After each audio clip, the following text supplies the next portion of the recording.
ओकारुन एके केन ताकाकुरा दांत दान में one of the strongest and wisest yokai turbo granny का पावर यूज करता है जो कि उसको काइनेटिक एनर्जी से अटैक करने की पावर देती है। बेसिकली वो फास्ट स्पीड का इस्तेमाल करके फोर्स से हमला करता है एंड इसके संग ही हम लोगों को एनिमे के अंदर इसके कई सारे और डिफरेंट फॉर्म्स भी देखने को मिले हैं एंड वो फॉर्म बेसिकली और कुछ नहीं बल्कि इसके बॉडी ट्रांसफॉर्मेशन को दिखाता है कि कैसे धीरे धीरे ग्रैनी की फुल पावर का इस्तेमाल कर पाता है। एंड वेल चलो डिटेल में जानते हैं आज के इस वीडियो में the power of Ken Takakura।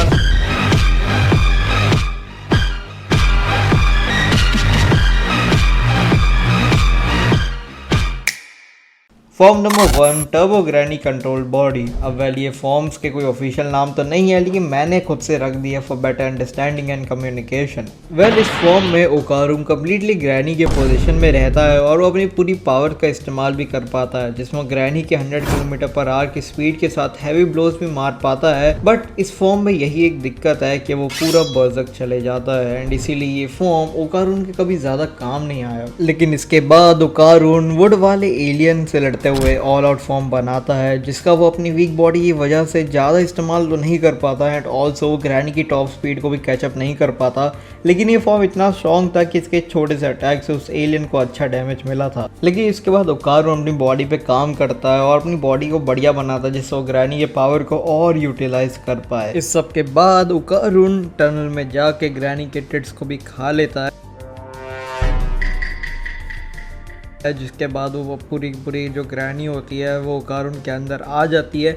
इससे ओकारुन कुछ समय के लिए ग्रैनी के फुल पावर को एक्सेस कर पाता है और उस बाउंड स्पिरिट से भी ओकारुन इसी वजह से बच पाता है और ऐसे ही टर्बो ग्रैनी का एंड हो जाता है। लेकिन स्टिल अभी भी ओकारुन के अंदर टर्बो ग्रैनी थी जिसकी वजह से जो मोमो की ग्रैनी होती है वो टर्बो ग्रैनी को एक गुड लक कैट के अंदर ट्रांसफर कर देती है जिसकी वजह से उसकी पावर ओकारुन के अंदर रहती है लेकिन उसकी जो कॉन्शियसनेस होती है वो उस डॉल के अंदर चले जाती है।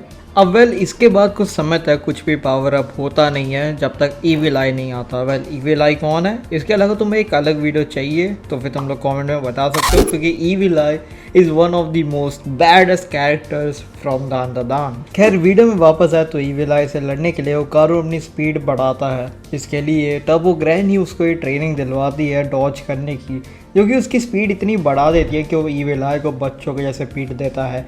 एंड वेल इसके बाद केन ताकाकुरा का एक नियर डेथ एक्सपीरियंस भी होता है, इसमें ऑलमोस्ट मर चुका रहता है जिसके बाद वो और ज़्यादा बेटर हो जाता है और स्ट्रॉन्ग हो जाता है और कंपैटिबल हो जाता है टर्बो ग्रैनी के पावर का इस्तेमाल करने के लिए। And to be honest that was the entire power of Ken ताकाकुरा।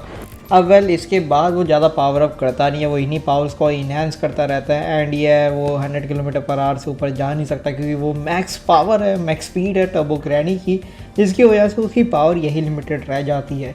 लेकिन क्या तुम्हें पता है यही वो चीज़ है जो कि दान को इतना ज़्यादा यूनिक बनाता है। लाइक उसका मेन कैरेक्टर के पास लिमिट सेट है, वो यही पावर का इस्तेमाल कर सकता है लेकिन इसी पावर का इस्तेमाल वो कितना अच्छे से कर सकता है वो डिपेंड करता है उसके पावर यूसेज पे। एंड यही चीज़ दान को अभी मेरा one of the favourite new gen anime से बनाती है। बाद में मेरा एक favourite new gen anime black clover भी है, तो क्या तुम्हें उसके ऊपर भी वीडियो चाहिए तो कमेंट में बता देना एंड नेक्स्ट दान वीडियो के लिए वेट करना। तब तक के लिए बाय बाय।